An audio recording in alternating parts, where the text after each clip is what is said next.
Hey everyone! Today, we're diving into a major shakeup at the U.S. State Department announced by Secretary of State Marco Rubio.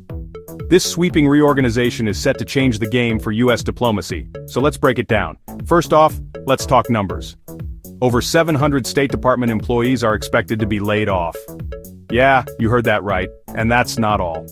More than 130 offices around the world will be closing their doors. It's a massive reduction in manpower and global presence. But why is this happening?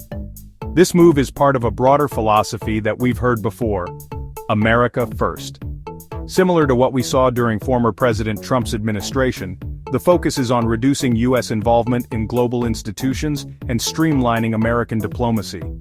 Rubio has been vocal about reversing what he sees as decades of bloat and bureaucracy in the State Department. One of the most controversial aspects of this reorganization is the elimination of departments focused on human rights, women's issues, and diversity. Critics are up in arms, saying it weakens America's leadership on moral and humanitarian issues.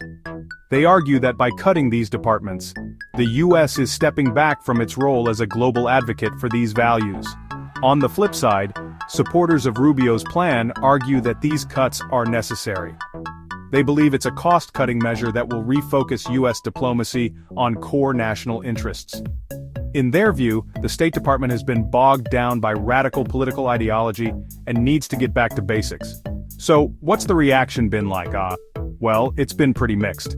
Domestically, some see this as a pragmatic way to streamline government operations, while others fear it signals a retreat from important global issues. Internationally, the response has also been divided. Allies are concerned about a potential vacuum in U.S. leadership, especially in humanitarian areas. Senator Jeanne Shaheen even warned that countries like China and Russia might step in to fill the void left by a retreating America. Analysts are predicting that this could lead to a significant reduction in U.S. global influence. With fewer resources dedicated to soft power and humanitarian efforts, the ripple effects could be felt for years to come. So, what do you think? Is this a necessary step to cut down on bureaucracy and focus on core interests, or is it a detrimental move that weakens U.S. global leadership? Drop your thoughts in the comments below. Let's get the conversation going. And that's a wrap for today's breakdown of Marco Rubio's State Department overhaul.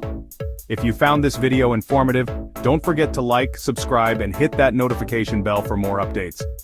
Thanks for watching, and I'll see you next time. Peace.